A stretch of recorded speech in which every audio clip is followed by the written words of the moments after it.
When do you think it's realistic for Americans to expect that gas will go back to under $3 a gallon? I don't know. That could happen later this year. That might not happen till next year. Well, President Donald Trump has now publicly rebuked that statement from US Energy Secretary Chris Wright, calling it totally wrong.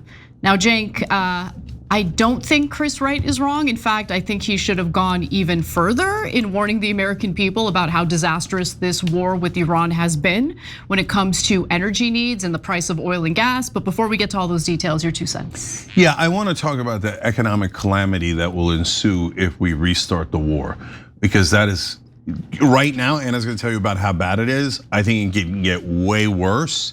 And then I want to point out one thing about Wright. I think that Trump might have flipped out about what he said, Anna, because maybe Wright knows something we don't know, that the war is going to last longer. And that's why Trump was like, no, don't ruin the element of surprise, okay? Gas prices could go down any minute. Well, we'll see.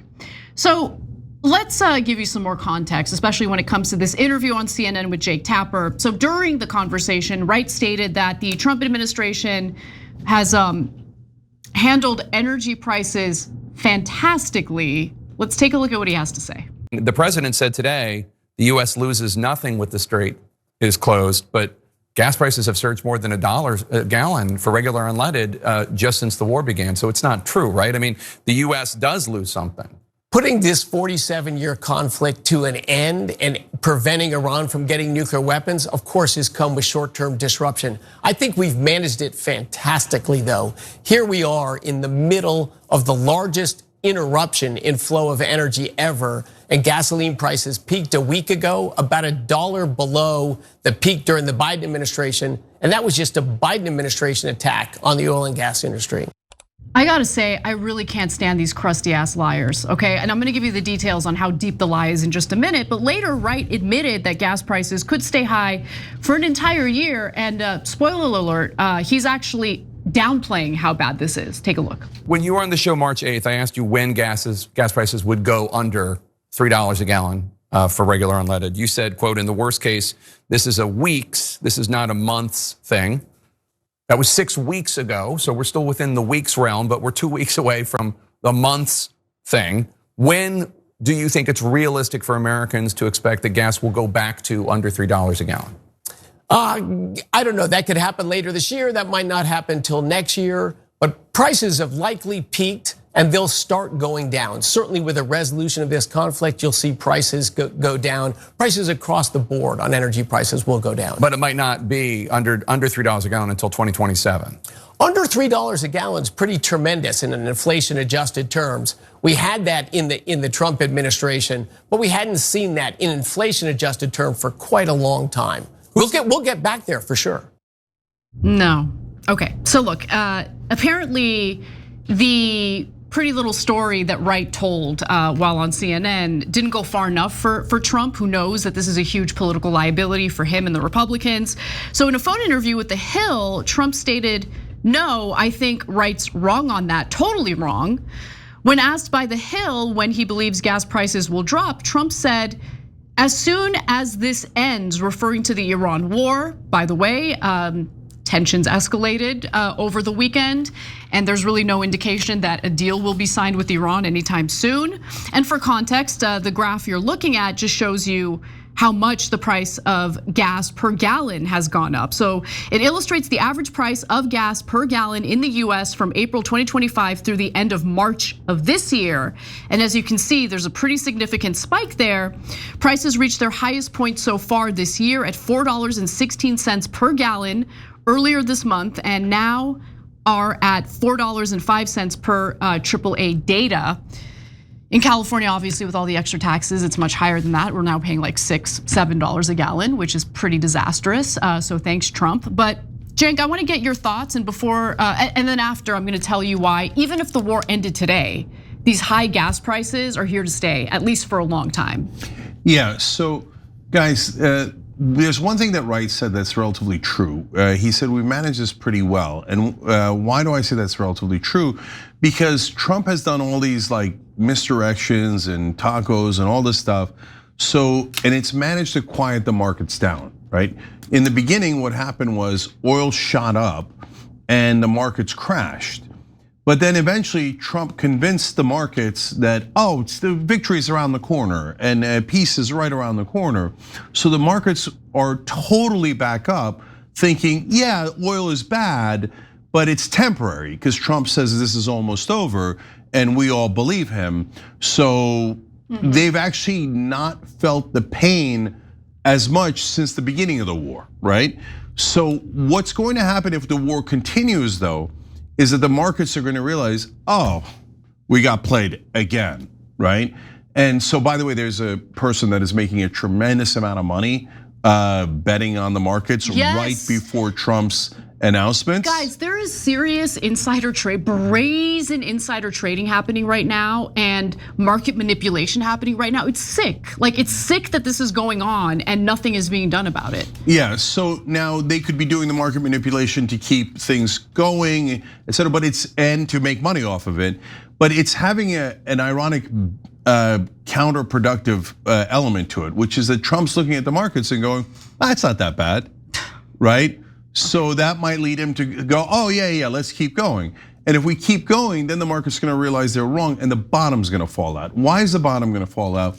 Because if this war is going longer, if we start bombing their civilian infrastructure or we put in ground troops, that means the price of oil is not going to be abated anymore, because then peace is definitely not around the corner and it'll skyrocket. Not just above $100, but above $120, right? And when that happens, what you're not seeing so far, guys, is, and we're reading about it because it's our job, there's a little bit of a panic going on in South Korea because they're running low on energy.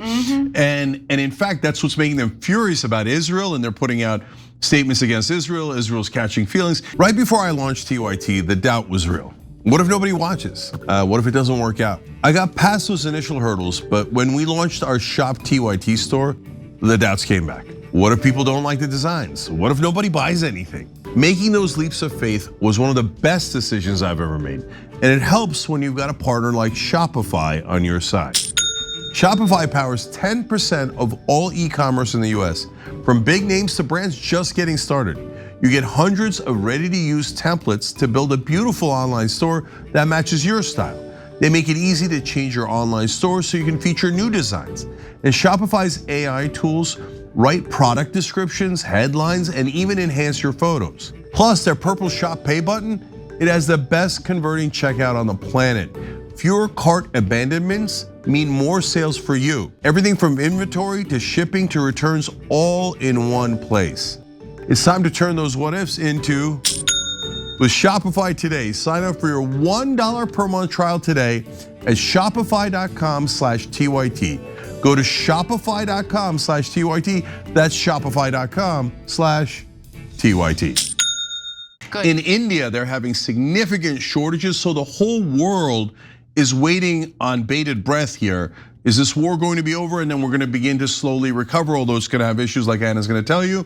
Or, oh my God, are we quadrupling down and destroying the global economy? So that's what's gonna get determined in a couple of days here. So you're watching this at a pivotal moment in time.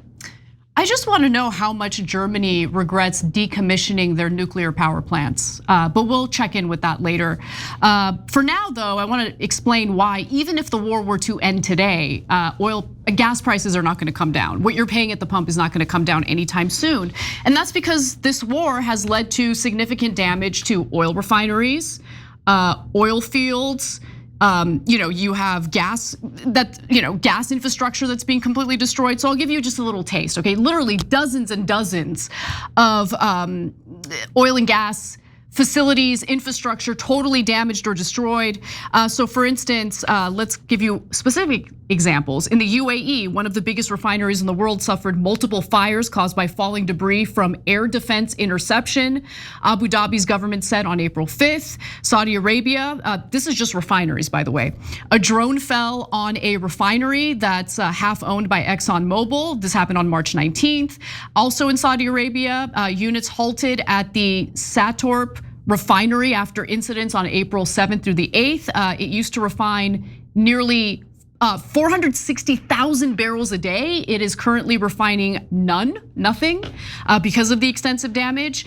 At the Gulf Petrochemical Industries Co. in Bahrain, for instance, some operational units caught fire after drone attacks on April 5th. This is damaged infrastructure that's gonna take a long time to fix, right? There's more.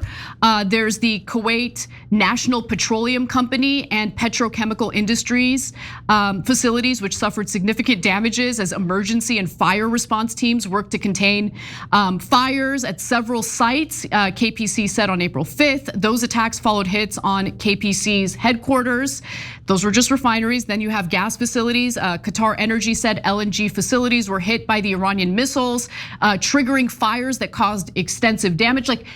Guys, this damage is going to cause higher prices at the pump for a long time. So regardless of the cute little stories you're hearing from various members of the Trump administration, understand that they're lying to you. And while we might end up paying higher prices here in the United States, you're right, Cenk, other countries that were more reliant on energy from the Gulf region are really suffering. And they're now rationing energy, rationing gas and oil. It's just a complete and utter disaster. And I think that you'll probably be very unsurprised by the fact that when it comes to Trump's polling numbers and how Americans are feeling about this, they're pissed. Take a look. More recently, the cost of gasoline, what they're paying at the pump here. Add these two numbers together, very similar. 2/3, 65% say that the cost of gasoline is a serious, in some way, problem for them and for their families right now. The market is an international market, okay? There is no, we're oil and gas independent here in the United States. It's all about supply and demand on the global stage, and there is less supply, so it's going to continue being a problem regardless of what anyone in the administration has to tell you. Yeah, so let me add 3 more problems economically. Number one, wherever they have depots, they've filled them up in the Gulf and in Iran and other places in the Middle East. And then they've stopped drilling.